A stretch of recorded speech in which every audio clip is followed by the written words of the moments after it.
السلام علیکم ورحمۃ اللہ وبرکاتہ۔ وعلیکم السلام ورحمۃ اللہ وبرکاتہ۔ نحمده ونصلی علی رسولہ الکریم، اما بعد فاعوذ باللہ من الشیطان الرجیم، بسم اللہ الرحمن الرحیم، رب اشرح لی صدری ویسر لی امری واحلل عقدۃ من لسانی یفقہوا قولی۔ کتاب الطب، باب النفث فی الرقیہ، دم کرتے ہوئے پھونک مارنا۔ پھونک مارنے کے لیے عربی میں کئی لفظ استعمال ہوتے ہیں، جیسے نفخہ، نفخ سور، نفثا، نفاثات فی العقد، اور تفلا۔ تو عربی زبان میں جو خالص پھونک ہوتی ہے، جس میں تھوک کی ملاوٹ نہ ہو، وہ نفخ کہلاتی ہے۔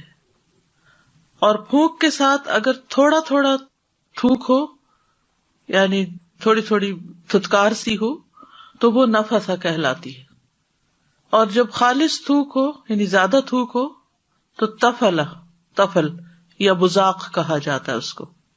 تو سوال یہ پیدا ہوتا ہے کہ دم کرتے ہوئے تھوکنا یا تھتکارنا یا پھونکنا، اس کا مقصد کیا ہے؟ اس میں دراصل شیطان کی ذلت مقصود ہوتی ہے، یعنی شیطان پر تھوکا جاتا ہے۔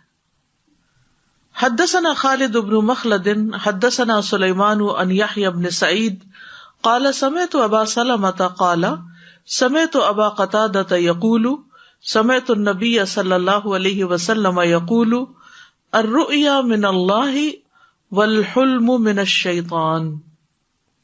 ابو قتادہ کہتے ہیں کہ میں نے نبی صلی اللہ علیہ وسلم کو فرماتے ہوئے سنا کہ خواب اللہ کی طرف سے ہوتا ہے اور برا خواب شیطان کی طرف سے۔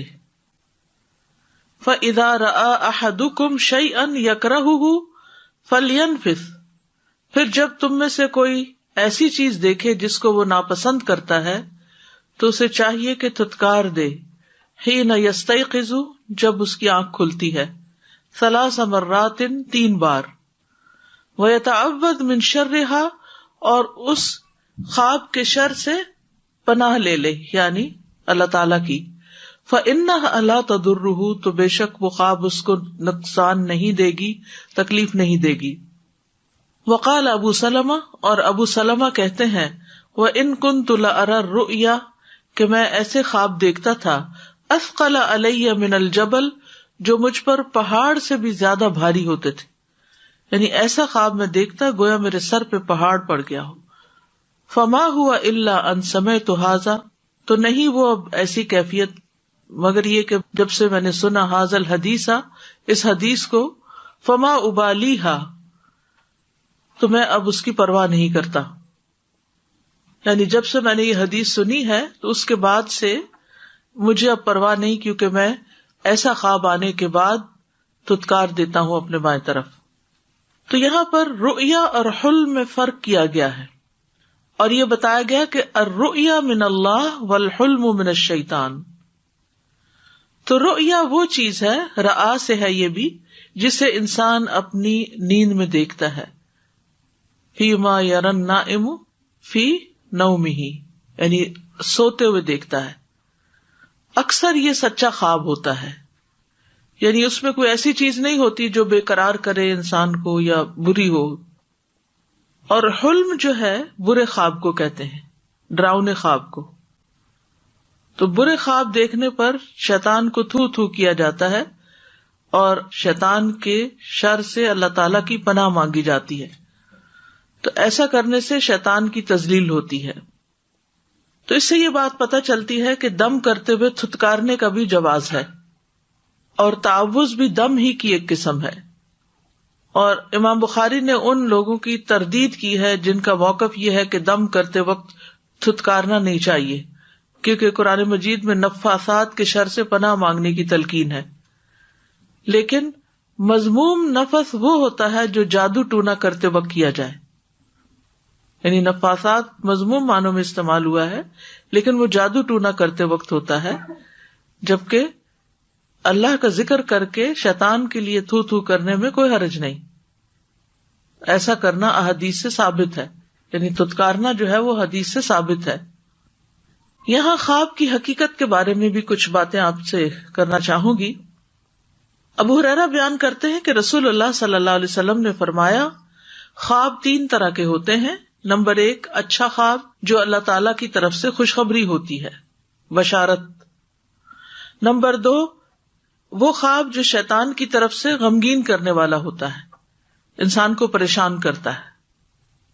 اور تیسرا حدیث نفس، مما یحدث به المرء نفسه، ایسا خواب جو بندے کے اپنے ہی اوہام اور خیالات ہوتے ہیں، یا اس کا سٹریس یا کوئی پریشانی یا سوچیں یا سیلف ٹاک، جس طرح جاگتے ہوتی ہے تو رات کو بھی ہوتی ہے. تو وہ خواب جو اللہ تعالی کی طرف سے ہوتا ہے وہ خواب واضح بھی ہوتا ہے اور اس کا انسان کو مطلب بھی کچھ نہ کچھ سمجھ آ رہا ہوتا ہے، اور انسان خود بھی ان خوابوں کا معنی نکال لیتا ہے کیونکہ واضح خواب ہوتا ہے. شیطان کی طرف سے جو خواب ہوتا ہے وہ عام طور پر پراگندہ قسم کا ہوتا ہے، کوئی اس کا منہ سر نہیں ہوتا، کبھی کچھ دیکھ رہا ہے کبھی کچھ دیکھ رہا ہے، یعنی کوئی اس کا سر پیر نہیں. وہ دراصل شیطان انسان کے ساتھ کھیل رہا ہوتا ہے. اور ایسا خواب بھی پراگندہ ہوتا ہے جو انسان اپنی بیداری کی حالت میں سوچتا ہے اور پھر اس کو اس کی فکر ہوتی ہے، جیسے کہیں سفر کرنا ہوتا ہے یا کوئی امتحان آ رہا ہوتا ہے یا کوئی اور اسی طرح کا امپورٹنٹ کام، تو انسان کا دل دماغ اسی میں مشغول ہوتا ہے، حتیٰ کہ جب وہ سوتا ہے تو دل دماغ اسی چیز میں مشغول ہوتا ہے، تو اسی سے متعلق پھر انسان خواب دیکھ رہا ہوتا ہے. اب سوال یہ پیدا ہوتا ہے کہ اگر خواب آتا ہے انسان کو تو انسان کو کرنا کیا چاہیے؟ اگر اچھا خواب آئے تو اس موقع پر نمبر 1 اللہ کا شکر ادا کرنا چاہیے اور خوش ہونا چاہیے. صحیح بخاری کی روایت میں ابو سعید خدری نے نبی صلی اللہ علیہ وسلم کو فرماتے ہوئے سنا کہ جب تم میں سے کوئی شخص ایسا خواب دیکھے جسے وہ پسند کرتا ہے تو وہ اللہ کی طرف سے ہے. اذا رأى احدكم رؤيا يحبها فانما هي من اللہ، تو پھر کیا کرے؟ فلیحمد اللہ، لہذا اس پر اللہ کا شکر ادا کرے اور اس کو بیان بھی کرے، ہر ایک سے نہیں، اس سے جس سے وہ محبت کرتا ہے یا جو خیر خواہ ہے اس کا. صحیح مسلم کی روایت میں آتا ہے ابو قتادہ رضی اللہ عنہ سے کہ رسول اللہ صلی اللہ علیہ وسلم نے فرمایا اگر کوئی اچھا خواب دیکھے تو خوش ہو جائے، یعنی خوش ہونا چاہیے، خوشی ملنے پر خوش بھی ہونا چاہیے، اور جس سے وہ محبت کرتا ہے اس کے علاوہ کسی کو نہ بتائے. جیسے یوسف علیہ السلام کو ان کے والد نے کہا تھا کہ لا تقصص رؤیاک علی اخوتک، بہت ہی اچھا خواب تھا لیکن منع کر دیا کہ بھائیوں کو بھی نہیں بتانا کیونکہ بھائی محبت نہیں کرتے تھے. اسی طرح ایک اور حدیث میں ہے، ابو ہریرہ رضی اللہ عنہ سے روایت ہے، وہ کہتے ہیں کہ رسول اللہ صلی اللہ علیہ وسلم نے فرمایا جب تم میں سے کوئی خواب دیکھے جو اسے پسند ہو تو اسے بیان کرے اور اس کی تعبیر کی بھی وضاحت کر دے. یعنی خود بھی انسان اس کی تعبیر کر سکتا ہے اور اس کا ذکر بھی کر سکتا ہے جس سے وہ محبت کرتا ہے. اسی طرح خواب جو ہے وہ صرف عالم اور مخلص لوگوں کو بیان کیا جائے، یعنی جاننے والے کے سامنے خواب رکھا جائے، ایسے محفلوں میں بیٹھ کے خواب کی کہانیاں نہ سنائی جائیں. ابو ہریرہ سے مروی ہے، وہ کہتے ہیں کہ رسول اللہ صلی اللہ علیہ وسلم نے فرمایا خواب کسی عالم یا خیر خواہ سے ہی بیان کیا جائے، لا تقص الرؤیا الا علی عالم او ناصح، جو اس کا صحیح معنی پھر بیان کر سکے. پھر اسی طرح یہ ہے کہ برا خواب جو ہے وہ شیطان کی طرف سے ہوتا ہے، اور اس کا مقصد کیا ہوتا ہے کہ وہ ابن آدم کو ان کے ذریعے غمگین کرے. اور ایک وہ خواب ہوتا ہے جو سچا ہوتا ہے اور وہ نبوت کا 46واں حصہ ہوتا ہے. اگر برا خواب انسان کو آئے تو انسان کیا کرے؟ نمبر 1 بائیں جانب 3 بار تھتکارے اور پناہ مانگے. یعنی جب کوئی انسان ناپسندیدہ خواب دیکھے تو اسے چاہیے کہ وہ 3 مرتبہ تھوکے اور اس خواب کے شر کی پناہ مانگے. ابو سلمہ سے روایت ہے، وہ کہتے ہیں کہ میں ایسے خوفناک خواب دیکھتا تھا جو مجھے بیمار کر دیتے، یہاں تک کہ میں نے ابو قتادہ رضی اللہ عنہ کو کہتے ہوئے سنا کہ میں بھی ایسے خواب دیکھتا جو مجھے بیمار کر دیتے، حتیٰ کہ میں نے نبی صلی اللہ علیہ وسلم کو فرماتے ہوئے سنا کہ اچھا خواب اللہ کی طرف سے ہوتا ہے، اس لیے جب تم میں سے کوئی اچھا خواب دیکھے تو جس سے وہ محبت کرتا ہے اس کے علاوہ کسی سے بیان نہ کرے. اب اس میں آپ دیکھیے کہ صحابی ہیں جو کہہ رہے ہیں کہ میں ایسے خواب دیکھتا کہ وہ مجھے سخت پریشان کر دیتے، بیمار کر دیتے. تو اگر کسی بھی نیک انسان کو کوئی برا خواب آتا ہے یا برے خواب آنے لگتے ہیں تو شیطان غمگین کرتا ہے، اس پر پریشان نہیں ہونا چاہیے کہ میں کوئی بہت شاید گناہگار انسان ہوں. تو مایوسی کی بات نہیں آنی چاہیے کہ اس وجہ سے شاید میرے ساتھ ایسا ہو رہا ہے. نہیں، کسی کے ساتھ بھی ایسا ہو سکتا ہے. تو جب تم میں سے کوئی ناپسندیدہ خواب دیکھے تو اس کے شر اور شیطان کی شر سے اللہ کی پناہ مانگے. 3 بار بائیں طرف تو کرے اور کسی سے بیان نہ کرے. ایسا کرنے سے وہ خواب اس کو قطعاً نقصان نہیں دے گا. نمبر 2، پہلو بدلنا. جب برا خواب دیکھیں تو دائیں پہلو پہ ہے تو بائیں پہ ہو جائیں، بائیں پہ ہے تو دائیں پہ ہو جائیں، یعنی پوزیشن چینج کر لیں. نمبر 3، اٹھ کر نماز پڑھیں، نفل پڑھیں، یہاں تک کہ اس کا خوف دور ہو جائے. رسول اللہ صلی اللہ علیہ وسلم نے فرمایا جس وقت زمانہ قریب ہو جائے تو مومن کا خواب چھوٹا نہیں ہوگا. زمانہ قریب ہو جائے کا مطلب یہ کہ وقت کم ہونے لگے، دن رات کا باہمی وقت کم لگے، کیونکہ مومن کا خواب نبوت کے 40ویں حصوں میں سے ایک ہے، اور جو نبوت سے ہو وہ جھوٹ نہیں ہوتا.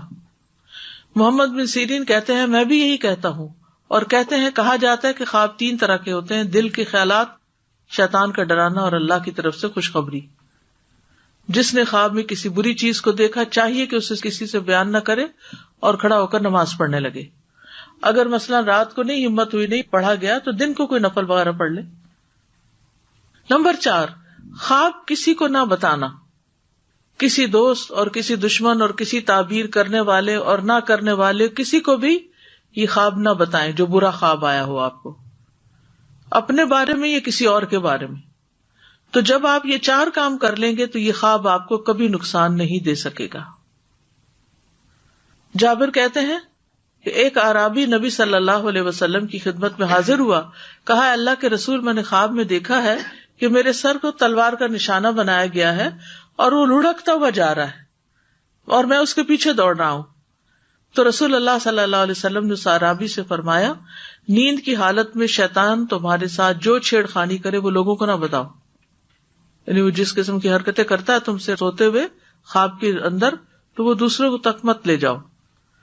اسی طرح برا خواب اگر کوئی آپ کو بتا رہا ہو تو آپ اس کی تعبیر نہ کریں، اور اگر آپ کو خود آئے تو اپنے اندر بھی نہ تعبیر کریں اس کی، کیونکہ خواب جو ہے وہ تعبیر کے ساتھ بندھا ہوا ہوتا ہے. ابو ہریرہ کہتے ہیں کہ رسول اللہ صلی اللہ علیہ وسلم نے فرمایا اگر تم میں سے کوئی ناپسندیدہ خواب دیکھے تو نہ اسے بیان کرے نہ اس کی تعبیر کی وضاحت کرے، یعنی دل میں اس کی تعبیر نہ نکالے. اگر برے خواب کی تعبیر نہ کی جائے تو اس خواب کا نقصان نہیں پہنچتا.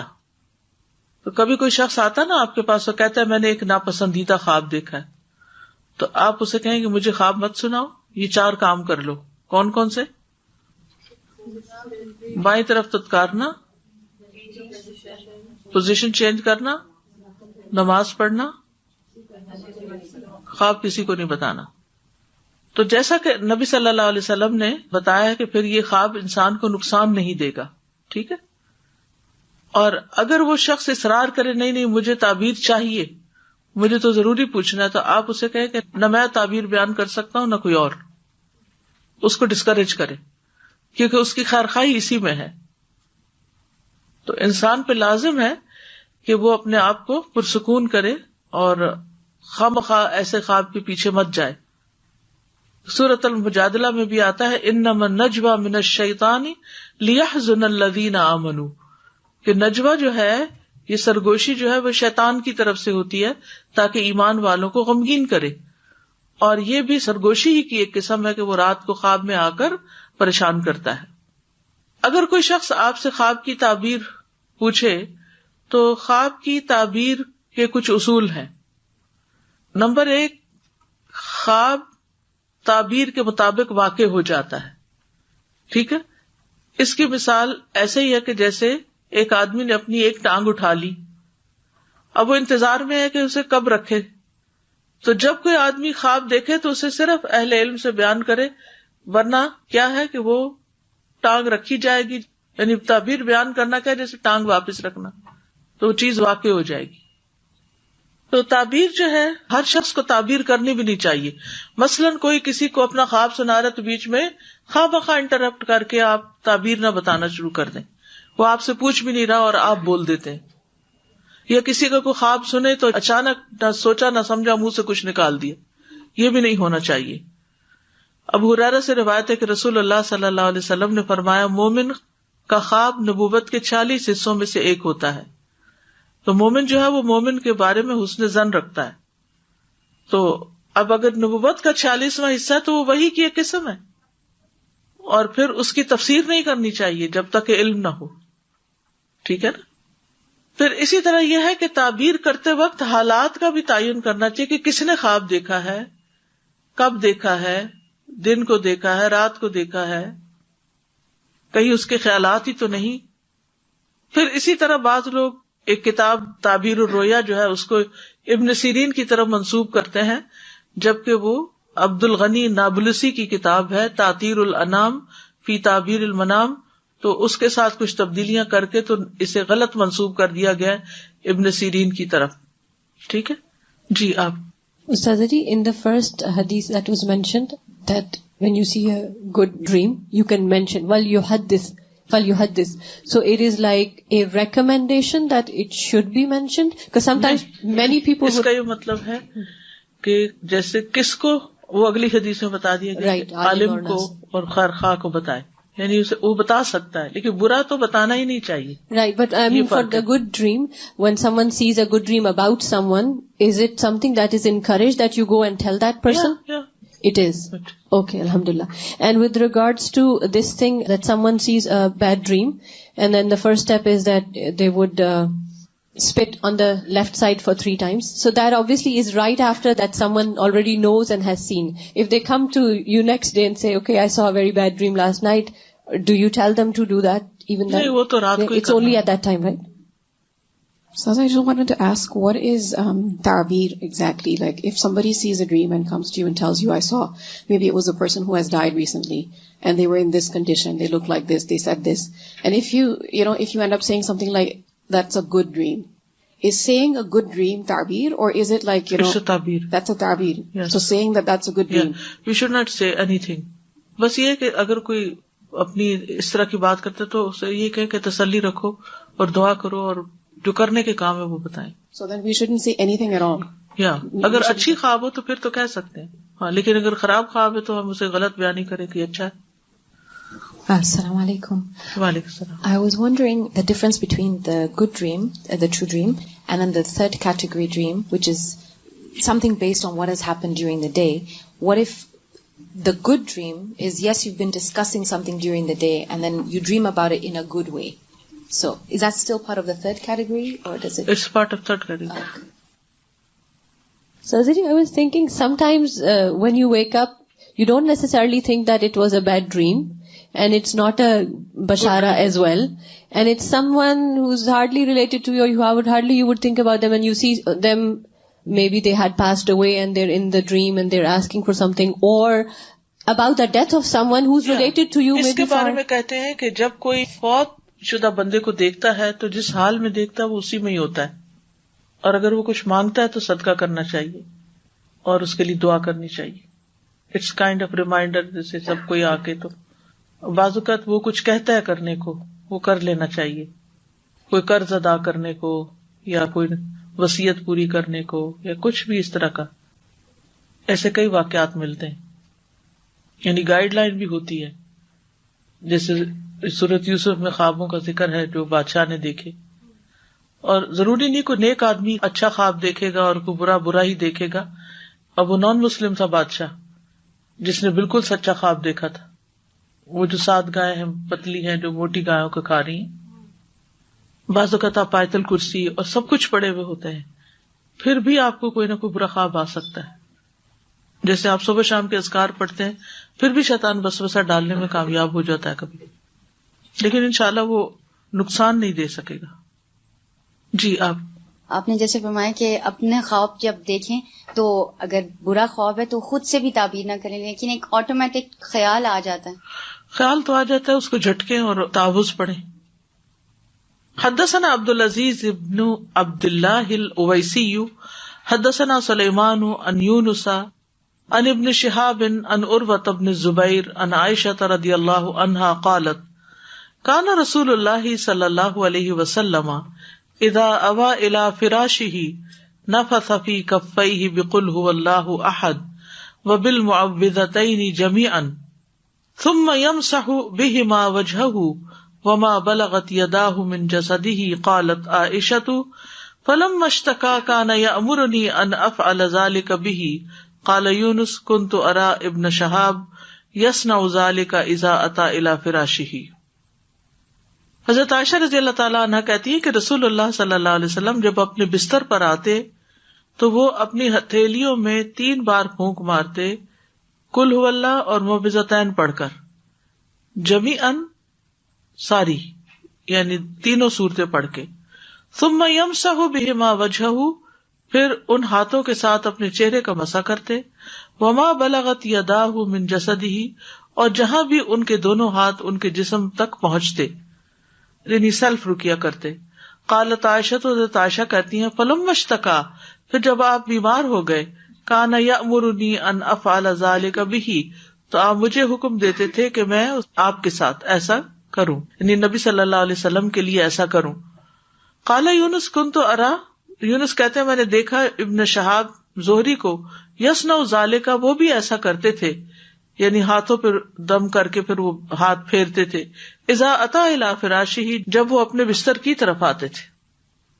تو اس حدیث سے یہ پتہ چلتا ہے کہ نبی صلی اللہ علیہ وسلم کی بیماری میں حضرت عائشہ رضی اللہ تعالی عنہا ان کو دم کرتی تھی، اور یہ اس بیماری کا واقعہ ہے جس میں نبی صلی اللہ علیہ وسلم نے وفات پائی تھی. تو آپ خود ہی دم کرتے تھے، جب بیماری نے شدت اختیار کر لی تو پھر حضرت عائشہ کو حکم دیا کہ وہ آپ کو دم کریں. تو اس سے یہ پتہ چلتا ہے کہ چھوٹے بچوں کو والدین بھی کر سکتے ہیں، کوئی بیمار ہے تو اس کو بھی آپ کر سکتے ہیں. تو امام بخاری نے لفظ نفث سے یہ عنوان ثابت کیا ہے کہ معوذات پڑھ کر اپنے ہاتھوں پر پھونک مارتے کہ اس میں تھوڑا سا لعاب دہن بھی شامل ہو جاتا، چتکارتے بھی تھوڑا تھوڑا. نبی صلی اللہ علیہ وسلم کو جو نفث تھا اس کے متعلق ایک معجزہ بھی بیان کیا جاتا ہے.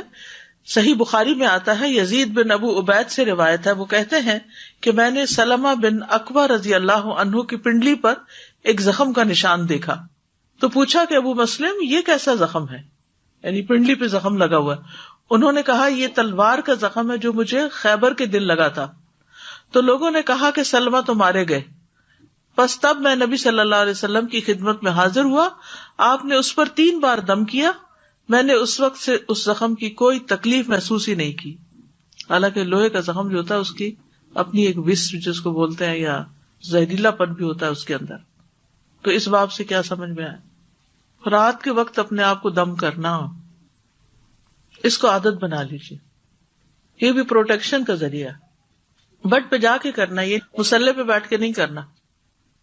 اور کیا پتہ چلتا ہے کہ جو خود نہ کر سکے، چھوٹا ہو یا بیمار ہو، اس کو دوسرا مدد کر دے. یعنی یہ ایک ایسا عمل ہے جس کو آپ نے اپنی مرض الموت میں بھی نہیں چھوڑا، انتہائی تکلیف کی حالت میں بھی نہیں چھوڑا، اور ہم بغیر کسی تکلیف کے نہیں کرتے، غافل ہو کے سوتے ہیں. تو پروٹیکشن بہت ضروری ہے اپنی، مختلف طرح کے شر سے، شیطان سے، بیماریوں سے، وائرس سے. رات کو ہمیں نہیں پتا ہوتا سوتے ہوئے کون سی چیز آ جائے، کوئی کاٹ جائے، کچھ اثرات ہوں، کوئی نقصان دے. ہم تو بے ہوش ہوتے ہیں، ہمیں کیا خبر. تو اس لیے یہ دم کرنا بہت ضروری ہے رات کے وقت. جن ماؤں کے بچے چھوٹے ہیں وہ بھی. اور پھر یہ کہ جسم پہ ہاتھ پھیر کے کیا جائے، تتکار کے کیا جائے، کیونکہ بعض اوقات ہم صورتیں تو پڑھ لیتے ہیں لیکن ہاتھوں پہ پھونک نہیں مارتے. اس پھونک میں تھوڑی تھوڑی گیلی چھینٹیں نہیں ہوتی اور پھر اس کو اپنے اوپر نہیں پھیرتے. تو یہ ایک پروٹیکشن بھی ہے اور یہ ایک علاج بھی ہے.